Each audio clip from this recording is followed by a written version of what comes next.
Здравейте, аз съм Зори, а това е ревю на 3 продукта на Healthy Oils. Първият ми досег с Healthy Oils беше в Good Box. Имаха малка опаковка на трици или скраб за тяло, как точно се казва, 100% натурален ексфолиант за лице и тяло, с ядка на кайсия, мисля, че беше. И тогава изобщо не ми хареса, но се оказва, че не го използвах правилно, защото това, което направих аз е, взех го от опаковката, намокрих го с вода, то стана малко като тесто или като малко сапунче, аз започнах да го разнасям по тялото и никак не бях очарована. След което попаднах на тяхна инструкция за употреба, която казва, че трябва да вземете част от ексфолианта, да го разтворите в малко вода, докато се получи каша и така да го нанесете на тялото. Така вече ефектът беше значително по-добър, но аз направих грешката да разтворя всичко, което имах във вода, затворих го, оставих го в банята и то му хляса. Затова сега имам опит, по незнайно каква причина, ексфолианта с смлени ядка от слива и масло от ядка на слива ми харесва повече от този на кайсия. Или аз не си спомням добре, или този има може би по-добър баланс между едри и дребни частички. Едрите извършват по-грубата ексфолация, докато дребните действат като микродермабразио. Това, което ми харесва, то е сух. Когато го отворите в опаковката, е сух. Прилича на ситна кафява захар или на нещо за хапване. Мирише съвсем леко мирише на горчиви бадеми. Този път ще си го пазя в повече и ще го разреждам с вода само когато имам нужда от него и ми се налага да използвам такъв ексфолиант за тялото си, защото от бременността кожата става суха, груба, а и лятото, ако искате да имате равномерен тен, било то от слънце или от автобронзант, трябва да имате гладка и ексфолирана кожа, за да не се получат петна от неравност. Аз лично предпочитам естествените ексфолианти. Споменавала съм и друг път, че самите перлички, сферички, тези пластмасови или не знам от какъв материал са правени на някои ексфолианти, първо, не ексфолират добре кожата, т.е. не си вършат добре работата, твърде гладка повърхност имат и второ замърсяват световния океан, което се оказва много сериозен проблем.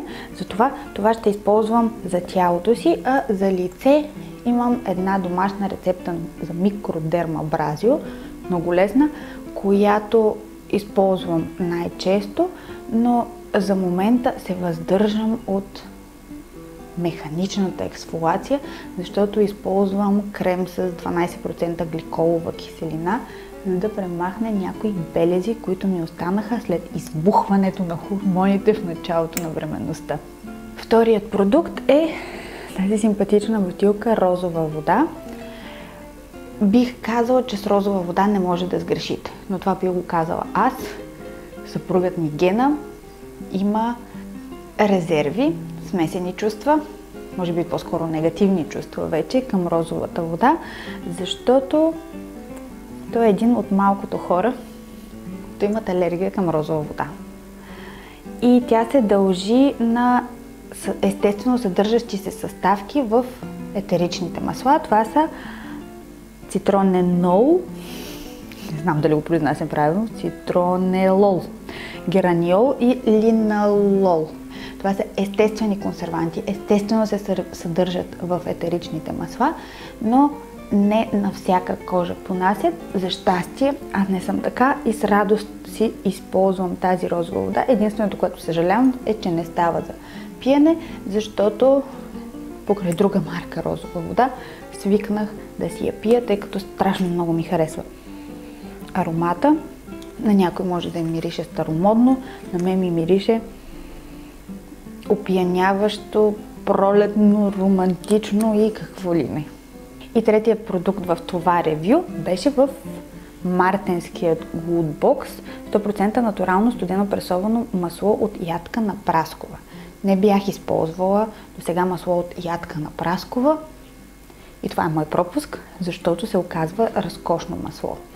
Очаквах да мирише на горчив бадем, защото прасковата и бадема са сходно семейство, или поне ядките им, знаете.